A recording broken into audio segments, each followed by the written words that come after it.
House, Burbank Congressman Adam Schiff, about to become one of the most powerful members. The Burbank Democrat will soon be the chairman of the House Intelligence Committee. That means he's going to oversee the House's Trump-Russia investigation and have subpoena power.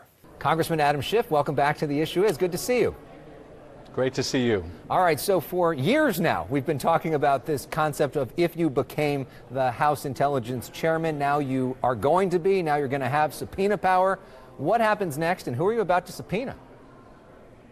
Well, what happens next is we're going to have to begin reestablishing our relationships, some of which was, I think, broken with the intelligence community.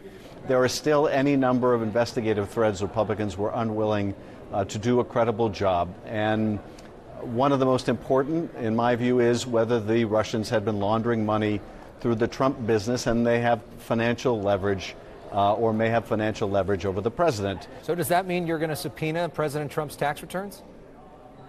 I would imagine that the tax return issue will be handled by the Ways and Means Committee. There is actually a statutory mechanism for that committee to obtain the president's tax returns.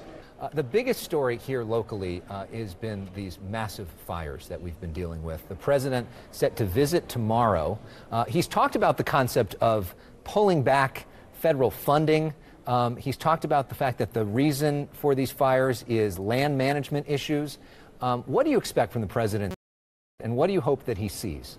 He just doesn't seem to understand that a significant part of his job is to bring us together, particularly in times of tragedy and hardship. So what do I expect from his visit? Some effort, I guess, to mitigate the damage of his statements. I hope he will hear out those that have lost so much and do his best to be empathetic towards their plight and the plight of our state. But my expectations, I have to say, are pretty low. Are you worried at all that this sort of antagonistic relationship that some of the California leaders have with the president could hurt California? That he may actually withhold funding? That it could be bad for people that live here? And this is a vindictive administration, and we haven't really seen that in tax policy before. But I think what drove that tweet we saw in the midst of our fires is his antipathy towards California. The president all too often has viewed himself as not the president of the United States, but the president of the red states, the president of the states that voted for him. And as for the rest, not so much. So frankly, he's there already.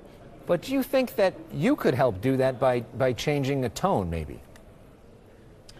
Look, my tone towards the president has been civil. It has been pointed, but it has been civil. I'm certainly not hurling insults at him and calling him names. I'm not going to, sort of get down in the mud with him. But I'm going to do my job, and I have to expect he's not going to like that. He's had 2 years to get used to a Congress that was essentially a rubber stamp, that would do his bidding, that would look away from any allegation of impropriety or corruption. I'm not going to do that. My constituents didn't elect me to do that, and indeed, the framers intended for Congress to be not a supplicant to the president, but a co-equal branch of government. All right, Congressman Adam Schiff, it sounds like things are about to be very different in Washington than they've been for the last couple of years. We appreciate your perspective. Thanks for joining us. Thank you.